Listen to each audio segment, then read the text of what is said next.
Halo sobat semua, jumpa lagi dengan Denbagose Channel. Bagaimana kabar sobat semua? Sebelum kita mulai cerita ini, ayo silakan subscribe, like, komen, share dan nyalakan loncengnya untuk mendapatkan notifikasi terbaru ketika Mimin upload videonya. Bab 1667 Mantra 9 Karakter. Ternyata kamu tahu pedang ini. Thomaskin sedikit terkejut, memandang orang tua itu. 5 pedang tersembunyi, seluruh negara Huasia bisa menggunakan metode ini, tidak lebih dari 5, dan ada 6 dari 10 pedang terkenal yang pernah aku lihat. Pedangmu ini tidak lebih lemah dari pedang bagus yang tak tertandingi yang pernah aku lihat, dikombinasikan dengan yang di atas, itu hanya pedang kejujuran dan murni legendaris. 7 bintang jurang naga baru bisa memiliki kekuatan seperti itu. Orang tua itu berkata dengan sungguh-sungguh, saat melihat Thomaskin lagi, sudah penuh martabat, dan tidak lagi memiliki penghinaan dan kesenangan yang dia miliki sebelumnya. Senior benar-benar memiliki mata yang cerdas, menang dalam senjata ajaib, hanya beberapa trik dengan posisi yang menguntungkan. Thomaskin berkata sambil tersenyum. Orang tua itu melambaikan tangannya, tidak menganggap seperti itu. Sudah kalah, berarti sudah kalah. Aku bukan orang yang tidak mampu untuk menerima kekalahan. Aku ini daftar naga ke-7, apa kamu pikir aku ini akan menghindari pengakuan dengan seorang junior sepertimu?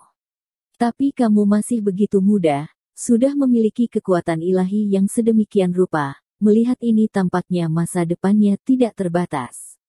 Pantas saja Bayerkin memintamu mencariku. Liga Naga urutan ke-7. Thomaskin menarik napas dalam-dalam. Kekuatan orang tua ini benar-benar luar biasa. Kekuatan tempur Liga Naga urutan ke-7 adalah sesuatu yang belum pernah dia temui sebelumnya. Jika tidak mengorbankan 7 bintang jurang naga, kekuatan 2 orang ini mungkin juga berada dalam posisi yang serupa. Thomaskin untuk mengalahkan pihak lawan, juga tidak akan mudah. Kalau begitu, senior adalah Dakini. Thomaskin sedikit menyipitkan matanya, dan bertanya dengan mata membara.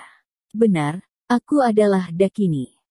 Menyebut diri sendiri sebagai biarawan naga langit terkuat, bisa mengalahkanku berarti kamu sudah bisa menjadi guru. Setidaknya menyerahkan benda itu di tanganmu, aku baru bisa tenang. Dakini mengangguk, wajahnya terlihat lega.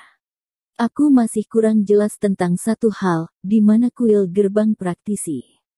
Thomaskin berkata. Loh, ada di sini. Dakini membongkar kayu di pintu masuk rumah jerami, dan Thomaskin melihat 3 karakter besar dan bengkok terukir di papan kayu kuil gerbang praktisi. Sudut mulut Thomaskin bergerak sedikit. Kuil gerbang praktisi ini sangat berbeda. Jika bukan karena dirinya bertemu dengan Dakini dan bertanya-tanya, takutnya meskipun mencari sampai gunung tanpa tepi, langit serta bumi menyatu pun tidak akan dapat menemukan keberadaan kuil gerbang praktisi. Lalu di mana barang yang ayahku minta senior untuk diberikan kepadaku? Thomaskin bertanya. Ikutlah denganku.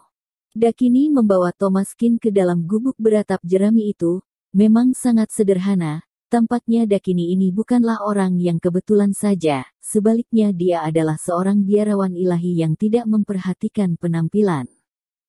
Ayahmu memintaku untuk memberimu total 2 hal, barang. Yang pertama adalah saat aku dikalahkan olehnya waktu itu, mantra 9 karakter. Setelah pertempuran itu, kami sepakat, sejak saat itu, aku tidak akan pernah menggunakan mantra 9 karakter. Ini adalah harta rahasia Buddhism, yang juga adalah segel tertinggi yang sebenarnya. Waktu itu ayahmu telah melatih mantra ke-6, sudah hampir tak terkalahkan. Hanya saja, jika ingin mahir sepenuhnya dalam melatih mantra 9 karakter itu terlalu sulit, kamu bisa melatih sampai mantra keberapa, itu tergantung atas keberuntunganmu. Dakini mengambil sebuah buku kuno dan memberikannya kepada Thomaskin, di atas buku, mantra 9 karakter. Terima kasih senior. Thomaskin mengangguk. Mantra 9 karakter ini mungkin bukan metode biasa, bisa membuat ayah dan biarawan naga langit terkuat begitu mementingkannya, diperkirakan itu pasti harta karun yang sangat besar. Barang kedua adalah totem hari kiamat. Lindungi dia dengan baik. Ayahmu rela terperangkap di penjara Kinceng karena keberadaannya. Barang ini tidak boleh melihat langit. Begitu melihat langit, maka tidak tahu berapa banyak orang yang mati. Tanpa tempat pemakaman. Dakini menggelengkan kepalanya, matanya dipenuhi kesedihan. Waktu itu, Bayerkin membunuh begitu banyak orang karena totem hari kiamat ini, dan tidak tahu berapa banyak orang yang terlibat di dalamnya, dan akhirnya meninggal. Lebih dari ribuan, orang ini adalah orang yang melakukan hal-hal yang beresiko untuk mencapai tujuannya. Totem hari kiamat, barang apa? Thomaskin berkata dengan penasaran. Saat ini, Dakini mengeluarkan kotak kayu di bawah tempat tidur, itu seukuran telapak tangan, penuh dengan papan jalan elektronik, tertutup rapat dengan token totem berpola. Bab 1668 Misi Dakini. Apakah ini totem hari kiamat? Apa kegunaannya? Dan mengapa dia bisa memicu badai hujan darah seperti? Thomaskin menatap totem hari kiamat berwarna merah darah. Bagaimana mungkin hal ini tampak membawa kekuatan magis, membuat orang yang melihat terpesona, sama sekali tidak ingin melihatnya. Karena begitu melihatnya, sepertinya terhipnotis, dan semangat hidup sepertinya akan terganggu olehnya. Token ini bisa memicu badai hujan darah di seluruh negara Huasia, dan bahkan seluruh dunia. Setidaknya Thomaskin tidak terlalu percaya, tetapi signifikansinya mungkin terlalu besar, sehingga banyak orang akan berlomba-lomba kepadanya. Waktu itu, ayahmu secara tidak sengaja memperoleh totem hari kiamat ini, dan seluruh dunia juga memicu kegilaan. Orang yang mengejarnya tidak terhitung jumlahnya, mencoba membunuhnya dan merebut totem hari kiamat, dan orang-orang ini semuanya memiliki kekuatan super di dunia. Paus dari tahta suci, Inkuisisi Islam, keluarga Saka, dan keluarga Hindu, keluarga vampir, tidak kurang dari 20 kekuatan super, semuanya ingin membunuh ayahmu, tapi pada akhirnya ayahmu lolos. Sejak saat itu, ayahmu telah ditutup dalam prestise kejahatan timur, dengan satu pedang menyeludup masuk Vatikan. Tidak ada yang bisa menghentikannya dan oleh karena itu, barulah membuat para pahlawan dunia ketakutan saat mendengarnya. Tapi menghadapi godaan dari totem hari kiamat, masih ada beberapa orang yang akan berlomba-lomba, mati-matian memperjuangkan totem ini. Demi keadaan dunia secara keseluruhan, akhirnya ayahmu memilih mundur dan secara sukarela dikurung di penjara Kinceng. Gerbang negara Huasia juga telah ditutup selama 20 tahun. Karena ayahmu bergabung dengan hukuman surgawi dan membunuh jenderal 4 generasi dari keluarga vampir, dan melukai tahta suci, yang membuat orang-orang menjadi cemburu. Sejak itu, tidak ada yang berani melangkah ke negara Huasia. Ini juga telah menjadi zona terlarang bagi para petarung dunia. Masalah totem hari kiamat sudah berakhir. Ayahmu akhirnya memberikan totem hari kiamat kepadaku, membiarkanku merawatnya dengan baik, menunggu orang yang menemukannya Iyagi. Dari matamu, dari keahlianmu, aku bisa melihat bahwa kamu adalah putranya. Generasi muda melampaui generasi senior, ini benar-benar membuatku menghela nafas. Mungkin, totem hari kiamat ini hanya dengan ada di tanganmu barulah tidak didambakan oleh orang lain. Dakini berkata dengan sungguh-sungguh dan serius. Baginya, totem hari kiamat ini adalah perbudakannya sendiri dan misi yang ditugaskan kepadanya oleh Bayerkin. Sekarang dapat diserahkan kepada Thomaskin, dan bisa dianggap telah menyelesaikan misinya.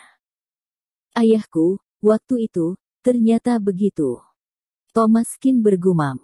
Darah iblis barat dan kejahatan timur, tidak ada yang bisa menandinginya. Kota Vatikan adalah tahta suci yang menampung 1/5 dari orang-orang beriman di dunia. Ayahmu itu membunuh sana-sini dengan satu pedang, tidak ada yang bisa menghentikannya. Tetapi hari ini, kamu sangat mirip dengan ayahmu saat itu, dan sekarang kekuatanmu harus cukup untuk berada di daftar naga, dan tidak menghinanya. Menyerahkan dia padamu, seumur hidupku sudah tidak membutuhkan apapun lagi. Dakini berkata sambil tersenyum. Lalu mengapa totem hari kiamat ini memiliki energi yang begitu besar? Senior, kamu belum memberitahuku. Thomas Kin mengerutkan kening, dia tidak bisa memegang benda beresiko ini, bahkan tidak tahu asal mula benda ini. Aku juga tidak tahu, ayahmu, mungkin juga tidak tahu banyak, tapi dia bisa membuat orang di seluruh dunia menjadi gila, dan energinya terbukti dengan sendirinya. Aku hanya bisa memberitahumu bahwa totem hari kiamat ini mungkin memiliki sarana untuk mengubah dunia. Menurut legenda, totem hari kiamat adalah kunci kebangkitan dan rekonstruksi peradaban kelima, sehingga disebut totem hari kiamat, cahaya baru hari kiamat, dan kebangkitan peradaban. Kalau tidak, siapa yang akan berusaha keras untuk token seperti itu? Lindungi dia, dan lindungi negara Huaxia kita. Mata Dakini berangsur-angsur menjadi serius. Bersambung. Terima kasih kepada kalian yang telah menonton video ini. Jangan lupa tekan tombol subscribe-nya dan nyalakan notifikasinya untuk mendapatkan video-video seru lainnya dari channel Denbagose.